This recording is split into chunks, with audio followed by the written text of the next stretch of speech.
Police arrest பண்ணும்போதே கால் மேல கால் போட்டு அவங்க கிட்ட எப்படி பேசியிருக்காங்கன்றவங்க அலுவலகம் போனா எப்படி பேசியிருப்பாங்கன்னு உங்களுக்கே தெரியும். 6:30 வந்த போலீஸ 10:30 வரைக்கும் வெயிட் பண்ண வச்சவங்க அதுக்கு அவ்வளவு பொறுமை காத்து அரெஸ்ட் பண்ணிருக்காங்க. எங்க படத்தோட அவர் சொன்ன வார்த்தை ஒண்ணு சொன்னாரு, அடுத்து நாங்க வந்துனா நீ இந்த சினிமா துறையிலே இருக்க மாட்டேன்னு கொன்னுடுவன்ட்டு மிரட்டுறாரு. ஒரு போலீஸ் உள்ளதான் நீங்க எப்படி கால் மேல கால் போட்டு இப்படிதான் உட்காந்துட்டு அப்படி இருப்பீங்களா? அது வாண்டடா ஒண்ணுமே இல்ல. ஒரு காவல்துறைக்கே அப்படி ஒரு மரியாதை கொடுக்குற ஒரு மனிதர். நாங்க ஒரு சாதாரண ஒரு பெர்சன்ஸ், சரியா? நாங்க இப்பதான் ஒரு இண்டஸ்ட்ரியில நாங்க எந்திரிச்சு வரோம். அப்ப எங்களுக்கு எப்படி ட்ரீட் பண்ணிருப்பாங்கன்றத மட்டும் நீங்க இது பண்ணிக்கங்க. அந்த மாலதி எல்லாம் நேத்து பேசுறாங்க. சவுக்கு சங்கர் அவர்கள் அரெஸ்ட் பண்ணும்போது ஒரு வீடியோ விடுறாரு. அன்னைக்கு காலையில ரூம் உள்ள அரெஸ்ட் பண்ணதுக்கு வந்துட்டாங்கன்னும் போது அந்த டைம்ல என்ன சொல்றாருன்னா புருஷோத்தமன் அவர்கள் அப்படின்னு சொல்றாங்க. அது புருஷோத்தமன்றது எங்க அப்பா பெயர், என்னுடைய பெயர் மகேஷ் ரம்யா. இவர் தான் டைரக்டர், நம்ம தான் ப்ரொடியூசர்ன்றது அது எல்லாருக்கும் தெரியும் இங்க. ஆனா அந்த விஷயத்த வழக்கை மாற்றணுன்றதுக்காக அவர் ட்ரிகர் பண்ணதுக்காக அவ்வளவு டெக்னிக்கலா அந்த இடத்துலயும் கிரிமினல் மூலையை யூஸ் பண்ணியிருக்காரு சவுக்கு சங்கர். அது மட்டும் இல்லாம 1 லட்சம் ரூபாய் தான் பிடுங்கினாங்க, 2 லட்சம் பிடுங்கினாங்கன்னு அவர் சொல்றது எங்களுக்கு இன்னும் கொஞ்சம் நல்லதுதான். அந்த பணம் எங்களுக்கு எக்ஸ்ட்ராவா வந்தாலும் சந்தோஷம் தான். அந்த இடத்துல இந்த விஷயத்தெல்லாம் ட்ரிகர் பண்ணதுக்காக 2 லட்சம் பிடிங்கதா கம்ப்ளைண்ட் கொடுத்தா அவரே படிச்சதை தான் இன்னைக்கு வந்து சாட்டை முருகனா இருக்கட்டும், மதன் கௌரி அவர்களா இருக்கட்டும், மாரிதாஸ் அவர்களா இருக்கட்டும், இல்ல எல்லா சமூக வலைதளங்கள்ல எல்லாமே அதுதான் ஒரு பேசு பொருளா இருக்கு. எல்லாருமே 2 லட்சம் ரூபாய் கொடுத்தோம் அப்படின்னு மாதிரி நினைச்சிருக்காங்க. 2 லட்சம் கிடையாது, 1 லட்சம் ரூபாய் தான் எங்க கிட்ட இருந்து அவங்க பறிச்சது. உண்மையான வழக்குப்படி என்னன்னா அந்த தொகை வந்து தவறுதலா சொல்றாங்க. பெயர் நபர் யார் கேஸ் கொடுத்ததுன்னா நான் கொடுத்த கேஸால் தான் இந்த விஷயம் போயிருக்குனாலும் இவங்களுடைய மனைவியும் இதுல கொண்டு வந்துட்டாங்க. இது எப்படின்னா கூகுள்ல சர்ச் பண்ணும்போது நாங்க கஷ்டப்பட்டு ரொம்ப வருஷமா இந்த படத்தை சிறுக சிறுக சேர்த்து டீம் ஒர்க்கா பண்ணி 3-4 பேர் இவரோட ஃப்ரெண்ட்ஸு அவங்க மனைவி நகை எல்லாத்தையும் வச்சு ரொம்ப கஷ்டப்பட்டு இந்த படத்தை நாங்க ஃபைனல் பண்ணி கொண்டு வரும்போது பிசினஸ் பண்ண விடாம இருக்கிறதுக்கு காரணமா இருக்கிறதால சவுக்கு சங்கர் அவர்களை நாங்க அலுவலகத்துல சந்திக்கிறதுக்கு முன்னாடி கால் பண்ணிருக்கோம். அந்த கால் பண்ணும்போது அவர் என்ன பண்றாருன்னா, இது மாதிரி எதா இருந்தாலும் வந்து 10 லட்சத்தை எடுத்துட்டு வந்து ஆபீஸ்ல வந்து மீட் பண்ணுங்க, 10 லட்சம் கொடுத்தாதான் போது அவர் மிரட்டல் தோரணையில பேசுறாரு. சரி ஓகே, நம்ம சாதாரண போயிட்டு ஏதாவது பண்ணிவா பேசி அந்த வீடியோ தவறுதலா ட்விட்டர்ல போட்ட வீடியோ எல்லாம் நீங்க பாத்திருப்பீங்கன்னு நினைக்கிறேன். அந்த வீடியோவை நீக்க சொல்லி யூடியூப்ல எல்லாத்தையும் தவறுதலா போட்டீங்க. எங்க படம் ரெட் அண்ட் ஃபாலோ திரைப்படம் போதை பொருளால தான் பயன்படுத்தி இந்த விஷயம் போதை பொருள் காசால் தான் பண்ணாங்கன்னு சொன்னதுக்கு காரணம் அஜய் வாண்டியார் என்ற ஒரு நபர் நம்ம படத்துல நடிச்சிருக்காங்க. லார்ட் ஆஃப் த ரிங்ஸ்ல அவர் அரெஸ்ட் பண்ணாங்க, அது போதைப் பொருளுக்காக அவர் அரெஸ்ட் பண்ணல, அடிதடி விஷயத்துக்காக. அதுவும் இல்லை என்று அவர் நிரூபித்து வெளியும் வந்துட்டாரு. அந்த விஷயத்தை பயன்படுத்தி தனி மனிதன் நாங்க நடுநிலை ஃபேமிலியில உள்ள நாங்க நடுத்தர ஃபேமிலியில உள்ள நாங்க கஷ்டப்பட்டு பண்ண படத்துக்கு ஒரு இவ்வளவு பெரிய பிரச்சனை இருக்குன்றதுக்கு அந்த வீடியோ மட்டும் நீக்குங்கன்னு சொன்னதுக்கு தான் அவரோட ரியாக்ஷன். நீங்க போலீஸ் அரெஸ்ட் பண்ணும்போதே கால் மேல கால் போட்டு அவங்க கிட்ட எப்படி பேசியிருக்காங்கன்றவங்க அலுவலகம் போனா எப்படி பேசியிருப்பாங்கன்னு உங்களுக்கே தெரியும். அதை ட்ரிகர் பண்ணதுக்கு அமௌண்ட்டை வேற மாதிரி மாத்தியும் பேரை மாத்தியும் அரெஸ்ட் பண்ணும்போது அவர் சொன்ன விதம் இன்னைக்கு ஊடகம் எல்லாமே தவறுதலா நீங்க எல்லாருமே நியூஸ் பரப்பிட்டு இருக்கீங்க. ஆயிஷா ஷாதிக் அவர்கள் கேஸ் கொடுத்த மாதிரியும் 2 லட்சத்தை பிடிங்கிட்ட மாதிரியும் இது முற்றிலும் தவறு. இதை போட்டிருக்க வீடியோஸ் மட்டும் இல்லாம மதன் கௌரி வரைக்கும் பெரிய பெரிய ஆட்கள் வரைக்கும் இன்னைக்கு எல்லாருமே இதை தான் பேசிட்டு இருக்கீங்க. அது எல்லாத்தையுமே நீக்கணும், என்னோட கோரிக்கையை கூட வச்சுக்கோங்க. உண்மையான தகவலை இங்க நீங்க கொண்டு போனீங்கன்னா அது உண்மை என்னன்றது அவங்களுக்கு சென்றடையட்டும். சவுக்கு சங்கர் அவர்களுடைய அலுவலகம் தான் ஆதம்பாக்கத்துல இருந்ததே தவிர நியூஸ்ல ஆதம்பாக்கத்துல அவர் அரெஸ்ட் பண்ணாங்கன்னு சொல்றாங்க.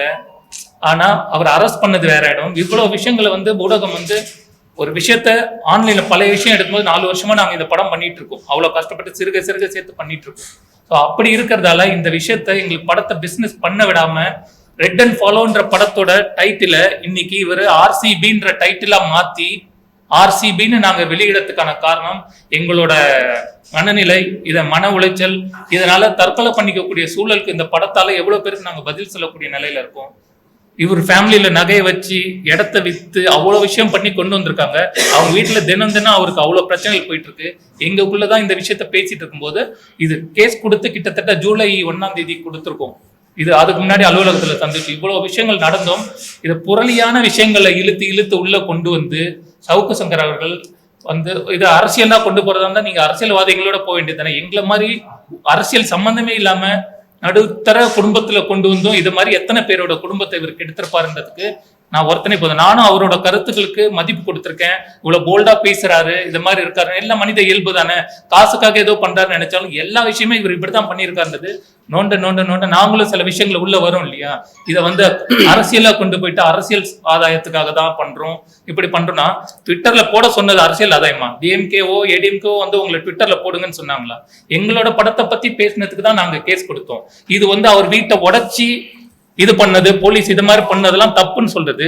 6:30 வந்த போலீஸ 10:30 வரைக்கும் வெயிட் பண்ண வச்சவங்க அதுக்கு அவ்வளவு பொறுமை காத்து அரெஸ்ட் பண்ணிருக்காங்க. எங்க படத்தோட டைட்டில் அண்ட் போஸ்டர்ஸ் வந்து போட்டு ட்விட்டர்ல போட்டிருக்காரு, போதை காசில் எத்தனை படம் எடுத்தார் அஜய் அப்படின்னு போட்டிருக்கு. அவர் படிச்சவர் தானே.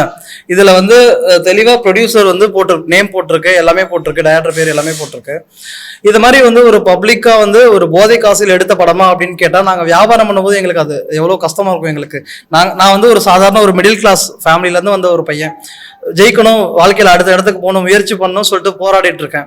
நான் என் மனைவியோட நகைகள், எங்க வீட்டு இடங்கள் எல்லாத்தையும் வச்சு நானு, அண்ணன், அப்புறம் இன்னொரு ப்ரொடியூசர் அபிராமி வீரமணி அப்படின்றவங்க ஒரு 3-4 நண்பர்கள் சேர்ந்து இந்த படத்தை நாங்க தயாரிச்சு ஒரு படமா நாங்க உருவாக்கி வச்சிருக்கோம். இந்த படத்தை இவர் சம்பந்தமே இல்லாம வந்து போதை காசில் படம் எடுத்தாருன்னா, அப்போ எங்க நண்பர்கள், என் ஃப்ரெண்டுங்க, சொந்தக்காரங்க எல்லாருமே கேட்கறாங்க, என்னடா உன் படத்தோட பத்தி போதை காசில் எடுத்த படம் மாதிரி வருது, என்ன ஏதுன்னு கேட்கறாங்க. எங்களுக்கு ஒரே ஷாக்கு.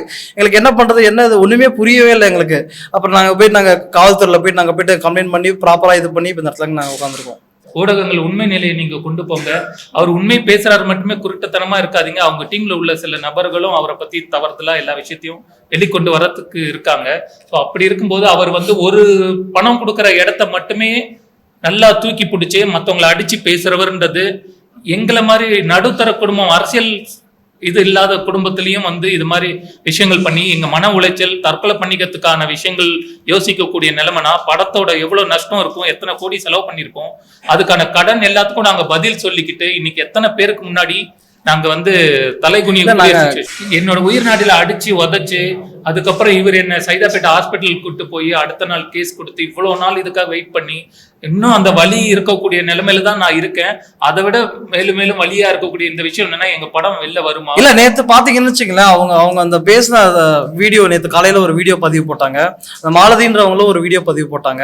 அந்த வீடியோல பாத்தீங்கன்னு மற்ற டைமிங்லாம் அவங்க வீடியோல போடும்போது அடுத்தவங்களை நக்கல் அடிச்சுட்டு காமெடியா இது பண்ணிக்கிட்டு, எவன் காசு போட்டானா எவன் இது பண்ணா அவங்களுக்கு என்ன ஒரு ஏசி ரூம்ல உட்காந்துட்டு ஜாலியா யூடியூப்ல ஏதோ வீடியோ போடுறாங்க, அதை மத்தவங்க பாக்குறாங்க, அவங்களுக்கு அது காசு வருது. ஆனா நாங்க எங்க சொந்த காசை போட்டு, எங்க நகையை போட்டு, எங்க இடத்த வித்து நாங்க ஒரு படம் பண்ணி வைப்போம். ஆனா அதை வந்து இவங்க வந்து போதை காசில் எடுத்த படம் அப்படின்னு சொல்லி போட்டு இது பண்ணி விளம்பரப்படுத்தி எங்களோட வாழ்வாதாரத்தையே கெடுக்கிற மாதிரியான விஷயத்த பண்ணிருக்காங்க இவங்க. அவர் சொன்ன வார்த்தை ஒண்ணு சொன்னாரு, அடுத்து நாங்க வந்துனா நீ இந்த சினிமா துறையிலே இருக்க மாட்டேன்னு கொன்னுடுவன்ட்டு மிரட்டுறாரு. கொலை மிரட்டல் அடிச்சது ஒண்ணுமே இல்ல. சிம்பிளா சொல்றேன் சார், நேத்து நீங்க எல்லாருமே நியூஸ், எல்லா சேனல்ஸ் எல்லாருமே நீங்க பாத்திருப்பீங்க. ஒரு போலீஸ் உள்ளக்க வர்றாங்க, ஒரு மனுஷன், பத்திரிகை துறையில நீங்களும் இருக்கீங்க, ஒரு போலீஸ் உள்ளதான் நீங்க எப்படி கால் மேல கால் போட்டு இப்படிதான் உட்காந்துட்டு இப்படி இருப்பீங்களா? ஒண்ணுமே இல்ல. ஒரு காவல்துறைக்கே அப்படி ஒரு மரியாதை கொடுக்குற ஒரு மனிதர். நாங்க ஒரு சாதாரண ஒரு பெர்சன்ஸ், சரியா? நாங்க இப்பதான் ஒரு இண்டஸ்ட்ரியில நாங்க எந்திரிச்சு வரோம். அப்ப எங்களுக்கு எப்படி ட்ரீட் பண்ணிருப்பாங்கன்றத மட்டும் நீங்க இது பண்ணிக்கங்க. அந்த மாலதியெல்லாம் நேத்து பேசுறாங்க, அப்புறாணி மாதிரி மூஞ்சி வச்சுட்டு பேசுறாங்க.